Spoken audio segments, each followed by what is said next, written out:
Good evening. I'm your friendly maid in the dark, here to read scary stories inspired by real posts on the internet. For millennia, cats and dogs have been beside humanity, protecting us.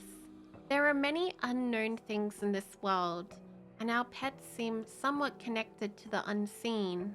Today, we're exploring three tales where our pets and the otherworldly overlap.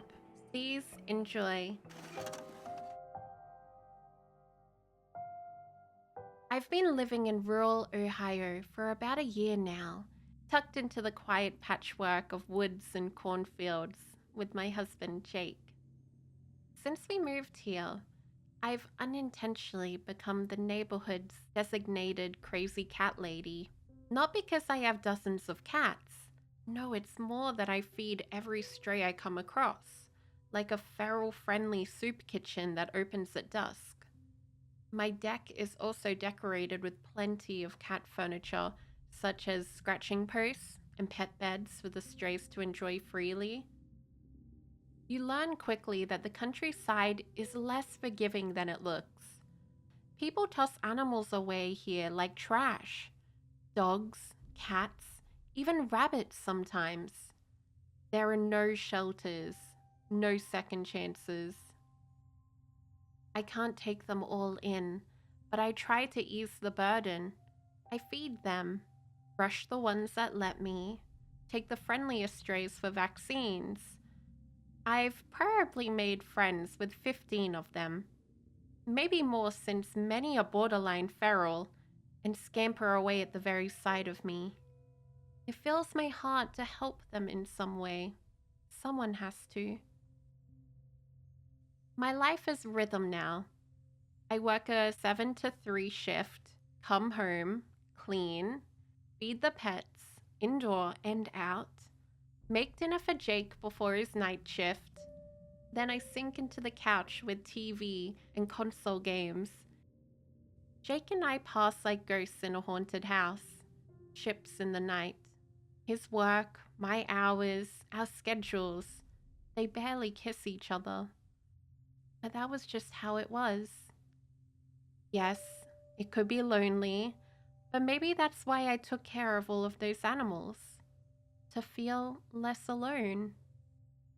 At night was when I felt it the most. Unknown sounds are much more alarming when you're on your own. However, average household noises, a creak in the ceiling, wind whistling through old window frames, were the least of my worries.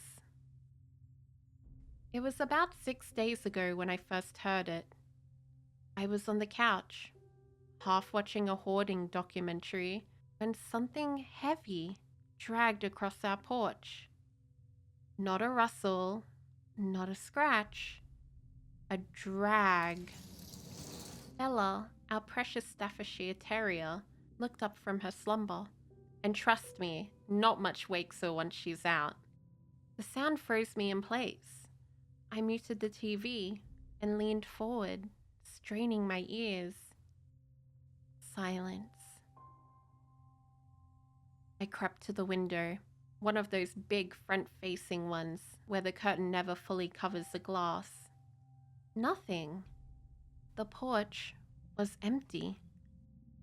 So I shrugged it off, played my show again. Just a raccoon, maybe a possum. But the cat food on the front porch, untouched by morning. The back bowl was licked clean. A few days passed. I forgot all about it. Until 2 nights ago. This time, it was nearly 2 a.m. I was upstairs, curled up in bed, TV murmuring in the background. That dragging sound again. Slow, like someone pulling dead weight across wooden slats. But this time, I could hear it from the second floor. Bella's ears perked. She let out a growl, low, deep, and primal. The kind of growl I'd never heard from her. And then came the sound that chilled me. At first, I almost laughed. Of course, Of course it was a cat. Probably Toby, the chunky orange tabby who mooched off every house on the street. But Toby never sounded that heavy. And Bella? She'd never growled at a cat before. Still, I cracked the bedroom window a finger's width and listened. Drag, drag. For 15 minutes, something slowly moved back and forth across the porch. Then it stopped. Just stopped. Bella lay back down. Her growl faded. Silence returned. When Jake called me during his break at 3, I told him, and he chuckled. "You're tired," he said. "Too many creepy shows. Probably just Toby." Maybe he was right. I'd been listening to a lot of podcasts lately. But the next morning, the cat bowl was tipped over, food untouched again. Then came last night. Jake had Monday off, so we spent the evening watching movies together. It felt nice. Normal. But through the gap in the curtain that couldn't be closed was the porch, reminding me of what I had heard, what Bella had also heard. Tuesday morning, I left for work a bit late, looking back at the front porch wistfully. Usually, I'd catch a glimpse of a stray sleeping on the raggedy cat tree, or Toby, the chunky guts, licking the bowl clean. Empty. Not a creature in sight. I felt distracted all day. Work didn't flow as normal, and I couldn't stop thinking about what I swear I had heard. The dragging. The meow. I got home, did my chores, threw Jake's uniform in the wash, and stupidly crashed on the couch. I woke to darkness. TV off, curtains glowing silver with moonlight. 12:07 a.m. I had somehow slept away the rest of the evening and not even heard Jake leave for work. Bella stood beside me, growling. A slow, exaggerated call.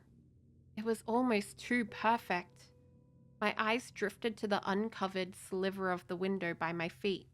There, right in front of me, was a dark shape blocking the light. Large, human-sized, standing right outside the window. If I hadn't seen it, I might have believed it was just a cat. The imitation was that good. But I saw the silhouette. It wasn't hunched or crouched. It was tall, looming. Bella barked, backing up into my side. Then she stopped. She saw it too. She began to whimper, trembling. The shadow, however, didn't move. It just stood there. Then it barked back. A perfect mimicry of Bella's bark. But she had been whimpering, now still, silent in fear. That thing outside had copied her. My mouth went dry. My heart thundered against my ribs. Was it a person? And if not, what was it? Tears burned my eyes. I couldn't move, couldn't breathe. My only thought, did Jake lock the door before he left? I prayed, begged silently for it to stay outside. Bella pressed against me, still shaking. Her hackles stood straight up. I squeezed my eyes closed, and then it was too long, too exaggerated, like a recording slowed down. My eyes shot open, and to my horror, it was still there, looming in the window frame. Could it see me? My body was frozen. I held Bella and watched it in absolute fear. Minutes that felt like hours passed. Then it started moving. And that sound again, like a body being dragged away. Slow, heavy, and consistent with what I had heard previous nights. At 5 a.m., sunlight filtered through the curtains. The shadow was gone. I write this now at 6 a.m. My hands still shake. Bella hasn't left my side. Jake gets off work soon, and when he walks through that door, I'm going to tell him, we're moving. No negotiation.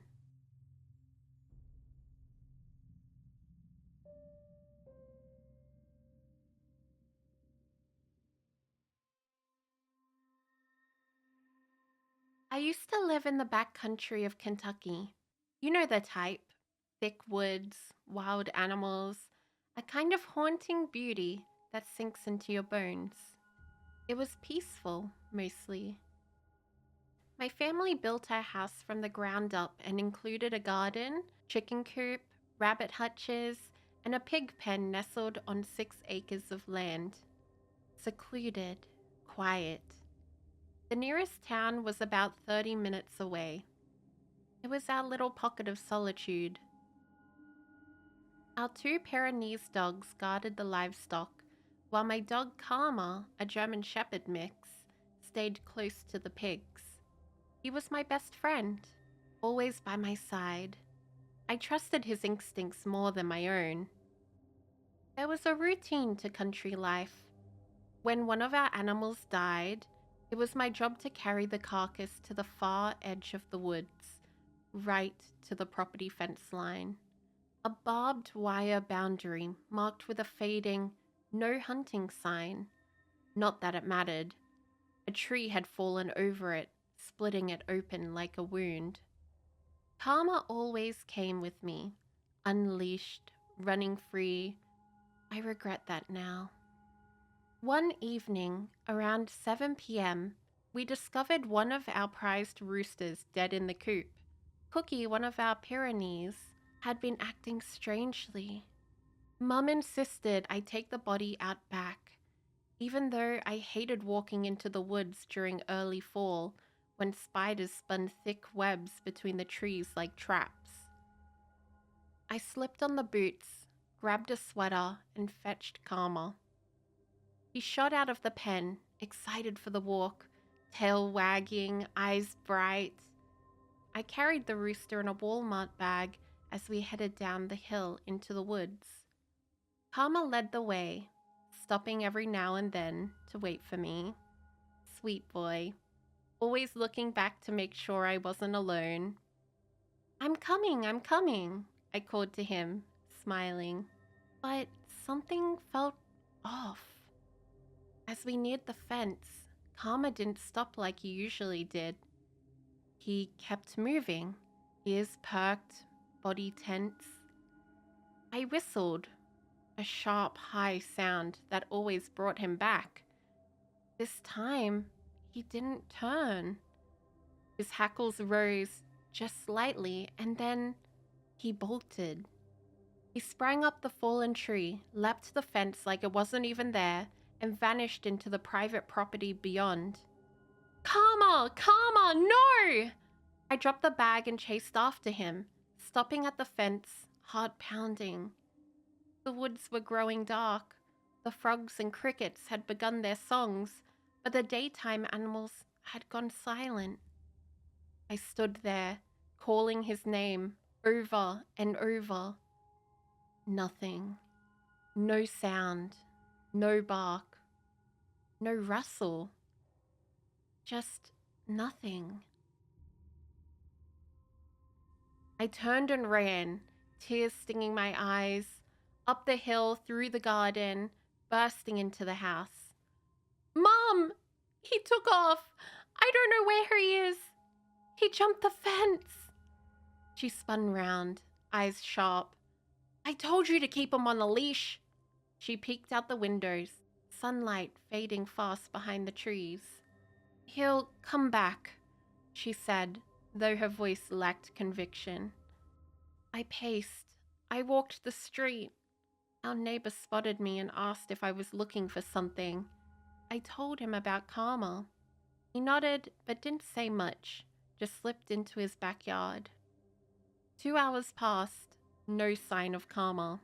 I fed the Pyrenees, trying to push the worry away. And then that's when I heard it. A whistle.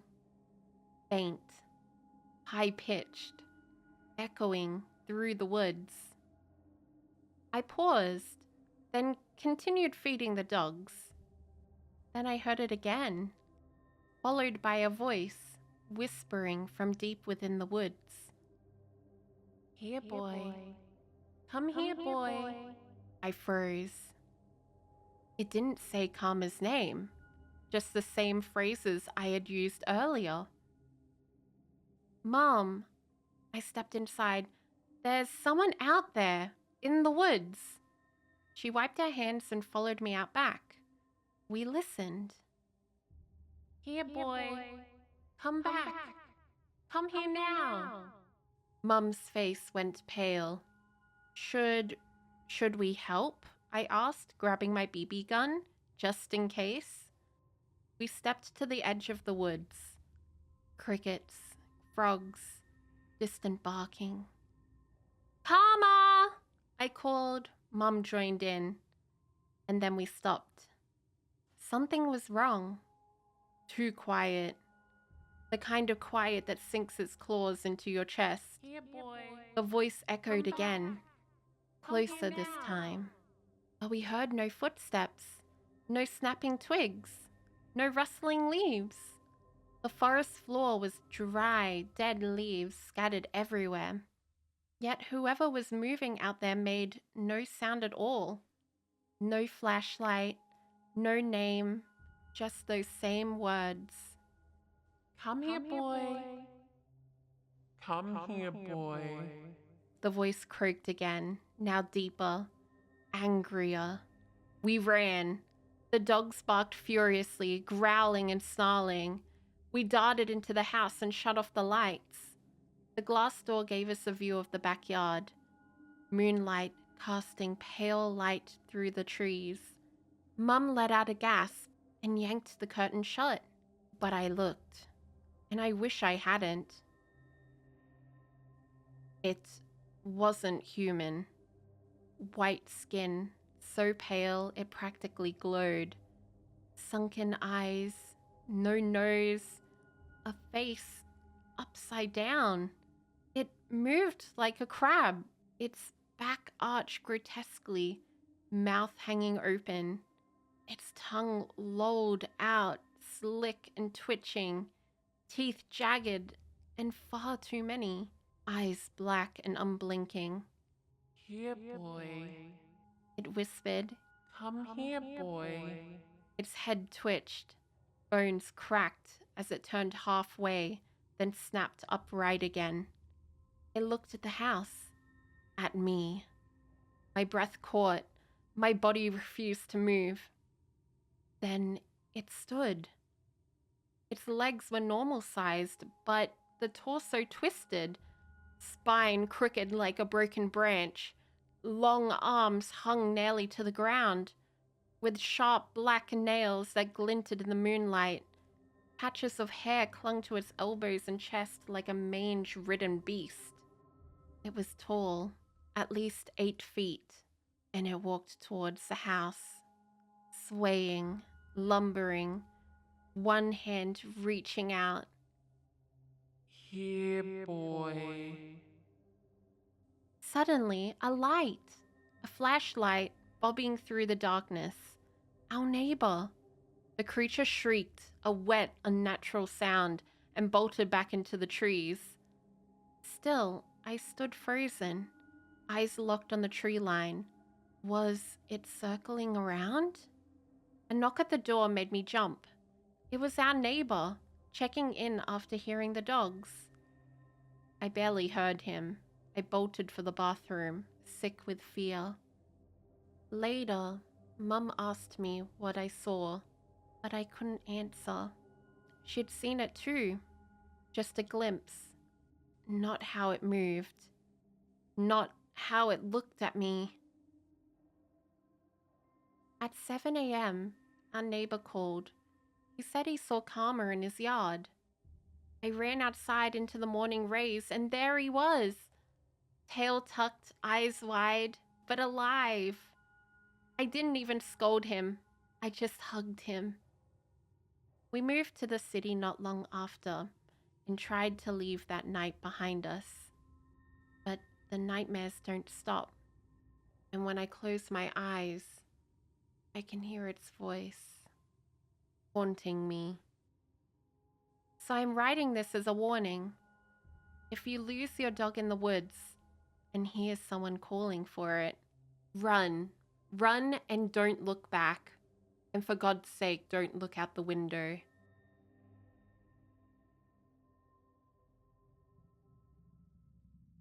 When I was a kid, I often spent weekends at my grandparents' house.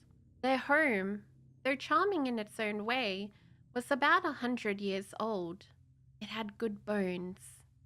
There was a sense of unknown history to the place. My grandparents had bought it when it was already quite old, and the renovations never seemed to end. Something always needed fixing. While my nan had decorated the place with flowery wallpaper and cozy mismatched furniture, the hallways were always dark. They seemed to stretch further into the shadows, and I'd hurry through them as if something were watching. Or worse, waiting for me. Still, some of my most cherished memories were made in that spooky old house. I even had my own room. Nan had refurbished it just for me. She painted the walls a lovely baby blue and displayed all the toys I'd ever owned on shelves around the room. They stared at me like a little army while I played Resident Evil. I had begged and begged for that PlayStation in my room. Of course, Pop caved sooner than Nan. But aside from the dusty toys, it was perfect. I even had a double bed. It was pushed up against the wall, facing the door to the hallway, and the only window in the room was a glass door leading to the outdoor balcony. Looking back, I was definitely pampered, being their only grandchild.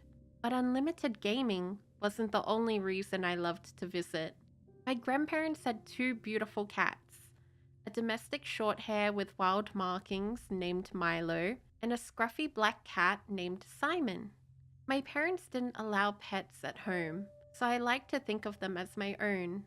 Pop didn't like them being indoors though, so early in the night, after my grandparents went to bed, I would sneak them into my room through the balcony door, leaving it cracked open about 20 centimeters so they could exit whenever they pleased.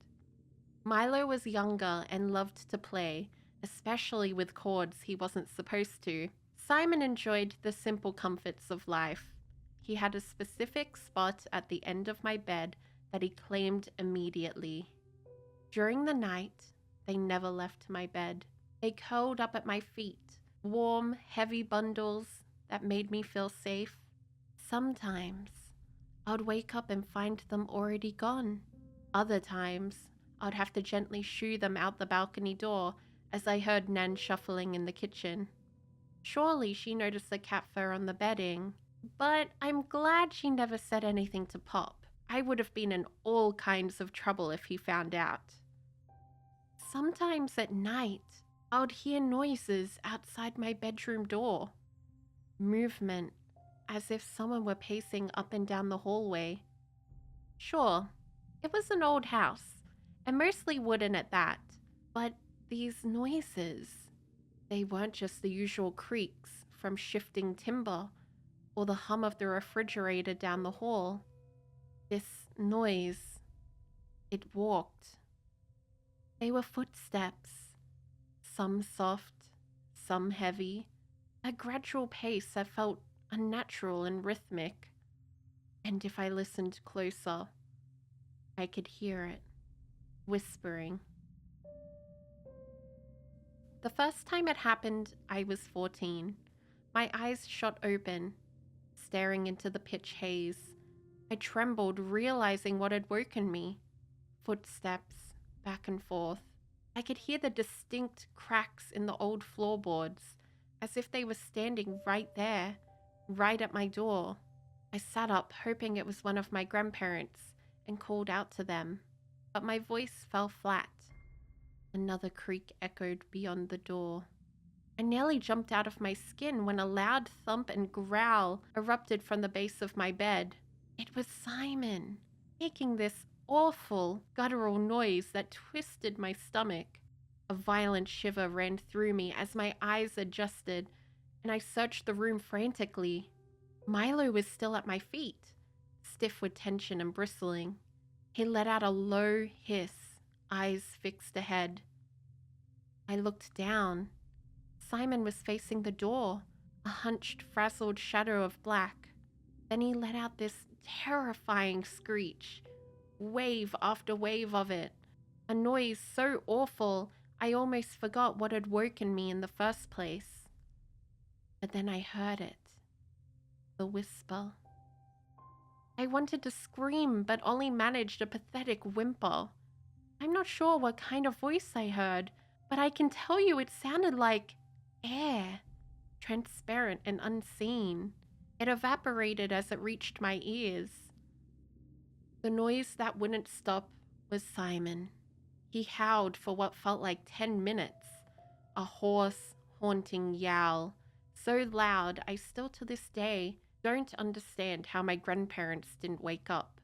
All I could do was stare at that door, knowing that if the handle moved, or if the door swung open, my life would be ruined.